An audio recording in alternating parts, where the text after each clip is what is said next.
দেখাই এই সেই হামজা ভাই কিন্তু মিডিয়া জগতে অনেকদিন ছিলেন, অনেক ভাইরাল। হামজা ভাই আপনি মিডিয়া জগৎ থেকে কেন এই পেশায় আসলেন একটু বলবেন আমাদের?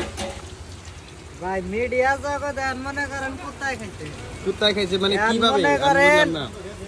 যে হিরোইন খোর ভিডিও বানায়, যে গাঁজা খোর ভিডিও বানায়, তা এর ঠিক জন্য আছে। আমরা ভিডিও থেকে সরে দাঁড়াইছি। মানে বড় বড় সেলিব্রিটিরা তো মানে মাসে অনেক টাকা কামায়, তো আপনি কিসের জন্য সইরে আসলেন? টাকা ওখান দিয়ে টাকা তো পান নাই?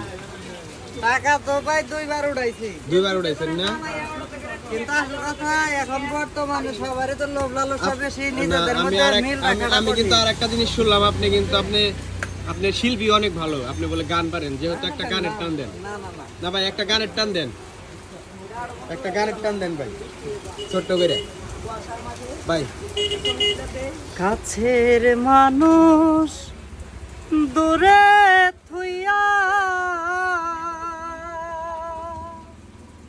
মরি আমি ধরা পড়াইয়া রে।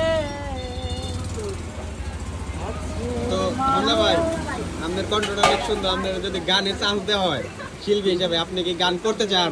আশাবাদী আমি। আশায় ইচ্ছা আছেন? আছে, ইচ্ছা ইচ্ছায় আছে, আছেন, ঠিক আছে। তো হামজা ভাইয়ের কণ্ঠটা অনেক সুন্দর, অনেক সুন্দর গানের গলা। তো আপনারা যদি কেউ তার দিয়ে গান করাইতে চান অবশ্যই ভিডিওতে নক দিবেন। দেখেন এই যে নুরু ভাই ফাস্টফুড, আপনারা বেশি বেশি লাইক করবেন, শেয়ার করবেন। অনেক বৃষ্টি হইতেছে কিন্তু ভয়াবহ অবস্থা।